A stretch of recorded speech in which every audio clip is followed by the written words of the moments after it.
کل نفس ذائقۃ الموت، بے شک ہر جان نے موت کا ذائقہ چکھنا ہے۔ یہ انسانیت کا سب سے بڑا مسئلہ ہے۔ موت کا ذائقہ ہر زندہ چیز کا الٹیمیٹ انجام ہے۔ دنیا میں کوئی بھی لیونگ چیز ہے جو آج زندہ ہے، اس نے ایک نہ ایک دن مر جانا ہے۔ یہ ایک حقیقت ہے جس کو انسانیت مانتی ہے روز اول سے۔ لیکن اس میں سب سے بڑا مسئلہ یہ ہے کہ باقی مخلوقات کے لیے موت شاید نجات ہے، کیونکہ زندہ رہنے کے لیے ہر چیز مشقت میں ہے۔ وہ کوئی بھی جاندار ہے، وہ مشقت کر کے زندہ رہ رہا ہے، تو موت اس کے لیے نجات ہے۔ لیکن انسان کے لیے یہ مسئلہ نہیں ہے۔ انسان کے لیے یا تو موت نجات ہو سکتی ہے یا موت اس کے لیے بہت بڑی مصیبت ہو سکتی ہے۔ کیوں؟ وَإِنَّمَا تُوَفُّونَ أُجُورَكُمْ يَوْمَ الْقِيَامَةِ، کیونکہ اللہ رب العزت فرما رہے میں تم کو قیامت کے دن تمہارے اعمال کا پورا بدلہ دوں گا۔ اگر تو اچھے اعمال ہیں تو آپ کے لیے موت نجات ہے، اگر اعمال برے ہیں تو اس کی آپ کو سزا ملنی ہے اور آپ ہمیشہ کے لیے مصیبت میں پھنس سکتے ہیں۔ تو موت انسانیت کا سب سے بڑا مسئلہ ہے، اور جس نے اس سب سے بڑے مسئلے کو حل کر لیا اسے سب سے بڑی کامیابی ملے گی۔ کس طرح؟ فَمَنْ زُحْزِحَ عَنِ النَّارِ، تو جو شخص آتش جہنم سے دور رکھا گیا، بچ گیا آتش جہنم سے، وَأُدْخِلَ الْجَنَّةَ، اور بہشت میں داخل کیا گیا، فَقَدْ فَازَ، تو ایسا شخص کامیاب ہو گیا۔ یہ دنیا کی اتنی بڑی کامیابی ہے، جہنم سے بچنا اور جنت میں جانا۔ اس کے لیے ہر کامیابی کو قربان کیا جا سکتا ہے، کوئی بھی سکسیس اس کے مقابلے میں سکسیس نہیں ہے۔ ایسی کامیابی جو آپ کو جہنم تک پہنچا دے وہ دراصل آپ کی بہت بڑی ناکامی ہے، اور یہ ایک مسلمان کو کم از کم سمجھنا چاہیے کہ اگر اس نے مرنا ہے، مرنے کے بعد جنت جہنم ہے، تو پھر وہ حدود اللہ کا خیال کرے گا ہر حال میں، وہ زنا اور نکاح کا فرق مد نظر رکھے گا، وہ سود اور کاروبار اور منافع کا ڈیفرنس مد نظر رکھے گا، کیونکہ بظاہر جتنے اسے فوائد حاصل ہو رہے ہیں اگر وہ اسے جہنم کی طرف لے جائیں تو اس کے ذمے کیا آ گئی؟ ناکامی۔ اور جس چیز کو اس نے کامیابی سمجھا ہو تھا وہ اس کی ناکامی کی سب سے بڑی وجہ بن جائے گی۔ وَمَا الْحَيَاةُ الدُّنْيَا إِلَّا مَتَاعُ الْغُرُورِ، اور دنیا کی زندگی تو دھوکے کا سامان ہے۔ یہ بات قرآن پاک میں بہت بار رپیٹ ہوئی ہے کہ دنیا کی زندگی دھوکے کا سامان ہے، اور افسوس کی بات ہے کہ انسان واقعی دنیا کی زندگی میں ابھی تک دھوکے میں پڑ جاتا ہے۔ اس کے معاملات وہ زبان سے چاہے کہے کہ دنیا کی زندگی عارضی ہے، میں نے بھی مرنا ہے۔ کئی لوگوں کو میں نے دیکھا ہے وہ کاروبار میں یہی کہہ کے اپنا سودا بیچتے ہیں، یار ایک دن مر جانا ہے، سب کچھ ادھر رہ جاتا ہے، جھوٹ کیوں بولے، اور وہ یہی کہہ کے اگلے بندے کو مطمئن کہے کہ فراڈ کر جاتے ہیں۔ تو دنیا کی زندگی ہمیں دھوکے میں ڈالا ہوا ہے پریکٹیکلی۔ اگر آپ دیکھیں، میں آپ کو بتاؤں کہ میرے ایک بہت قریبی دوست رو محمد شکیل صاحب، ان کی 1 منتھ آلموسٹ ہوئے ان کی ڈیتھ ہوئی، 34 ایئرز ان کی ایج تھی۔ وہ ڈسٹرکٹ انفارمیشن آفیسر تھے جھانگ کے۔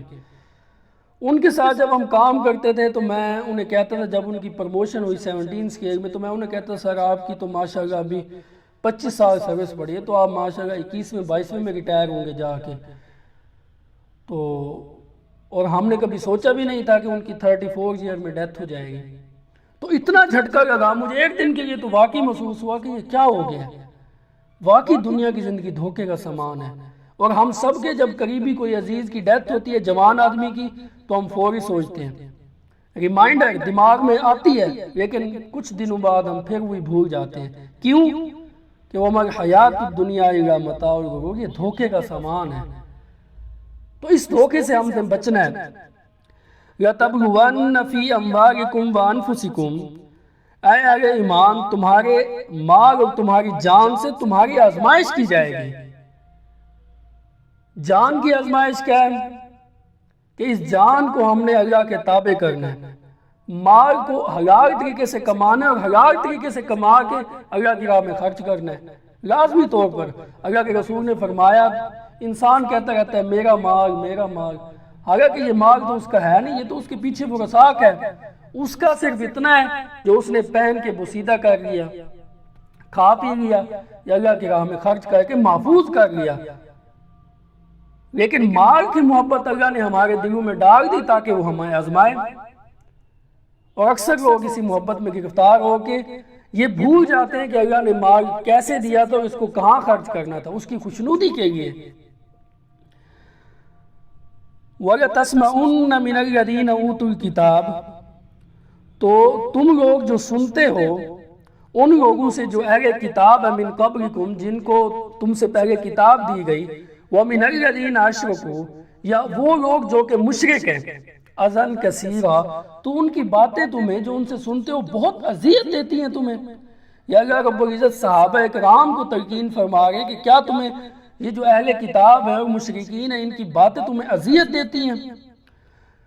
اور یہ آج کل کے بھی ایک مسلمان کو فیس کرنی پڑتی ہے۔ صحابہ کرام کو تو چلو اس طرح آزمایا کہ ان کو ساتھ منافقین بھی تھے جو اذیت دیتے تھے ایسی باتیں کہہ کے، لیکن آج کے دور میں مسلمان بھائی ہمارے اہل ایمان، اہل قبلہ، آلموسٹ جو لوگ دین کی پرواہ کرتا ہے، اللہ کی راہ میں خرچ کرتا ہے یا رشوت نہیں لیتا، اسے تانے دے مل رہے ہوتے ہیں آفیسز میں کہ یہ بیوقوف ہے، نہیں لے رہا، ہمارا کام بھی خراب کر رہا ہے۔ وہ اسے فورس کرتے ہیں کہ آپ رشوت لیں، اسے بتاتے ہیں میرے گھر اتنا ہے، میں نے گاڑی لے لی، آپ کے پاس کیا ہے؟ 50 سال آپ نے سروس کر کے یہ کمایا ہے۔ اسی طرح کئی ماں باپ دین کی راہ میں چلنے پر، اچھا یہ بات بھی ہمیشہ یاد رکھیں، جب میں دین کی راہ کہہ رہا ہوں تو اسلام یہ کہتا ہے کہ آپ دنیا کو برتو، دنیا کے اندر رہ کر اللہ کے حقوق بھی پورے کرنے ہیں، معاملات بھی چلانے ہیں اور اللہ کو بھی رسپانس کرنا ہے۔ یہ کبھی مطلب نہیں ہے کہ آپ دیندار کا مطلب یہ ہے کہ آپ دنیا چھوڑ چھاڑ کے بیٹھ جائیں، ہرگز نہیں۔ ایسے لوگ جو کام کرتے ہیں ان کے پاس کوئی سند نہیں ہے۔ صحابہ کرام اور اللہ کے رسول صلی اللہ علیہ وسلم کا جو ہمارے پاس اسوہ حسنہ ہے، آپ نے اسی دنیا میں رہے، اسی دنیا میں حکمرانی کی، ایون جنگیں کی، کاروبار کیا، سارا کام کیا، لیکن اس کے باوجود اللہ کو بھی رسپانس کیا۔ وہی ابوبکر صدیق مسلمانوں کا سیاسی لیڈر بھی تھا، مذہبی لیڈر بھی تھا۔ وہی عمر فاروق سیاسی لیڈر بھی تھا، مذہبی لیڈر بھی تھا۔ وہی عثمان غنی سیاسی لیڈر، مذہبی لیڈر۔ اسی طرح سیدنا علی رضی اللہ تعالیٰ عنہ وعلیہ السلام اجمعین، سارے لوگ۔ تو آج میں کیا خرابی پیدا ہو گئی کہ دنیا دار جو لوگ ہیں انہوں نے اسلام کو ایک مذہب بنا دیا کہ وہ پوجا پاٹ کر رہے تھے، نماز پڑھ رہے تھے، لیکن کاروبار میں وہی بے ایمانی۔ اسی طرح مذہبی لوگ کی اکثریت، اللہ ماشاء اللہ میں کہہ رہا ہوں، مذہبی لوگوں کی اکثریت ایک عجیب قسم کی رہبانیت میں چلی گئی ہے۔ ان کی زندگی محدود ہو گئی خاص سرکل میں، مدرسہ، چار دیواری، اتنی، وہ زندگی کے تمام شعبوں میں حصہ ہی نہیں لے رہے۔ تو دین کی راہ میں جب آپ آئیں گے تو دونوں چیزوں کو بیلنس کرنا ہے۔ پرائرٹی کس چیز کو دینی ہے؟ آخرت کو۔ کوئی ایسا کام نہیں کرنا کہ دنیاوی فائدے کے لیے آپ آخرت کو سٹیج پہ لگا دیں۔ یہ ہے دین پہ چلنے کا اصل نام، جو ہمیں اسوہ حسنہ پہ ملتا ہے۔ تو آج کے دور میں دیندار لوگوں کو اپنی سوسائٹی مسلمان بھائیوں سے سم ٹائم ماں باپ سے سننا پڑتا ہے، تو یہ چیز تکلیف دہ ہے۔ اسی چیز کو اللہ تعالیٰ فرما رہا ہے وَإِن تَصْبِرُوا، تو جب تم یہ سنو گے تو کیا کرنا ہے؟ تم نے صبر کرنا ہے۔ تو اگر تم نے صبر کیا وَتَتَّقُوا، اور پرہیزگاری اختیار کی، اللہ سے ڈرتے گئے، دنیا والوں کے خوف سے دین کی راہ چھوڑ نہ دی، فَإِنَّ ذَلِكَ مِنْ عَزْمِ الْأُمُورِ، تو یہ بڑی ہمت کا کام ہے، ساری ہمت کا کام ہے۔ دین کی راہ میں چلنا، دنیا کو ساتھ لے کے چلنا، قدم پھونک پھونک کے رکھنا، حقوق اللہ کا خیال رکھنا، حقوق العباد کا، یہ آسان کام نہیں ہے۔ سب سے زیادہ جو مشکلات آتی ہیں، اللہ کے رسول نے فرمایا انبیاء پہ آتی ہیں، اس کے بعد وہ لوگ جو اس کو اللہ کو زیادہ محبوب ہوتے ہیں، لیکن صبر کرنا ہے۔ تو صبر کرنے والوں کے ساتھ ان اللہ مع الصابرین، ذالک من عزم الامور، تو یہ بڑی ہمت کا کام ہے۔